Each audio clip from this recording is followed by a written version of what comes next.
C'était d'écrire mon premier conte musical pour orchestre symphonique, qui s'appelle La Grenouille à grande bouche, sur un livret de Maël Mietton. Il y a 3 commanditaires, donc l'Orchestre Philharmonique de Radio France, l'Orchestre National du Capitole de Toulouse, l'Orchestre National de Montpellier. Donc c'est une grande première pour moi, puisque c'est mon premier conte musical, et c'est la première fois que j'écrivais vraiment une œuvre aussi longue pour orchestre symphonique. Donc c'est mes collègues de l'Orchestre Philharmonique qui ont créé la partition. On a réalisé un podcast qui est disponible sur France Musique. Ça s'est très bien passé, et puis c'était un honneur d'être joué par les collègues de son propre orchestre, quoi. Et puis c'est repris à Montpellier, c'est repris à Toulouse, à Avignon. Donc ça, c'est une des grandes expériences assez marquantes. Je parlerai d'une résidence, enfin de 2 résidences. Une résidence au Conservatoire du XIIIe, avec les classes de harpe et de percussion.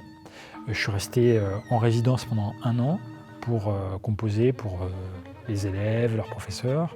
Et j'ai fait la même chose avec le département vent et percussion du Conservatoire du 8e. Et donc c'était assez génial. Tout à l'heure, je parlais de composition sur mesure, parce que je suis allé de nombreuses fois dans les 2 établissements pour discuter avec les gamins. Et pour certains gamins, il y avait une approche complètement nouvelle. Ils n'avaient jamais travaillé avec un compositeur. Et donc c'était vraiment un moment d'échange très sympa. Et pour les 2 résidences, il y a eu un concert de restitution. C'était aussi pour moi l'occasion d'écrire un peu du texte. Donc c'était vraiment un projet de spectacle et non pas de pièces à jouer séparément.